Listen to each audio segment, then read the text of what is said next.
তো বন্ধুরা, তোমাদের তেনাতানা ভাই কিন্তু মাঠে তেনাতানা করার জন্য চলে আসলো। আর আমাদের মেশিনে কিন্তু জল উঠছে না। বহুদিন যাবৎ মেশিন চালানো হয় না, সেই জন্য কিন্তু স্যালুর জল নিচে চলে গেছে। আর জল ওঠানোর জন্য সেই জন্য কিন্তু আমরা চেষ্টা করছি হাত দিয়ে চেপে চেপে, কারণ এইভাবে চেপে রাখলে জলের চাপটা বাড়ে। এইবারও কিন্তু জলটা উঠলো না। অনেকক্ষণ চেষ্টা করার পর কিন্তু জল উঠলো, কিন্তু জলের চাপটা খুব কম। আর আমাদের এই জলটা কিন্তু বিছন কাছলা একটু দিল। এখন আমি ঝটপট জীবনটা ঝাঁকানাকা করে তাড়াতাড়ি করে পাইপ বিছাবো, কারণ এখন অনেক বেলা হয়ে গেছে।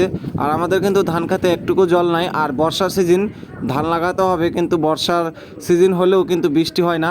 আর আমি কিন্তু জীবনটা টানা টানা করে কিন্তু মেশিন স্টার্ট দিচ্ছি, আর কিন্তু জলটা উঠে গেল। কে কে আমার মতো ছোটোবেলায় করেছো এইরকম পাইপে জল উঠলে পড়া পাইপের জলের সাথে সাথে দৌড়ি কিন্তু ছোটোবেলায় যেতাম। আজ কিন্তু আমার মনে পড়ে গেল, সেই জন্য কিন্তু আমিও দৌড়িয়ে যাচ্ছি। আর আমাদের জলের প্রেশারটা কিন্তু খুবই কম, কারণ বর্ষার সিজন হলেও আমাদের এখানে কিন্তু জলের সমস্যা খুবই।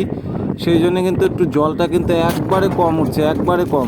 বর্ষার সিজন হলেও জীবনটা ঝাঁকানাকা আর জীবনটা টানা টানা করে এইভাবে আমরা কিন্তু জল দেই।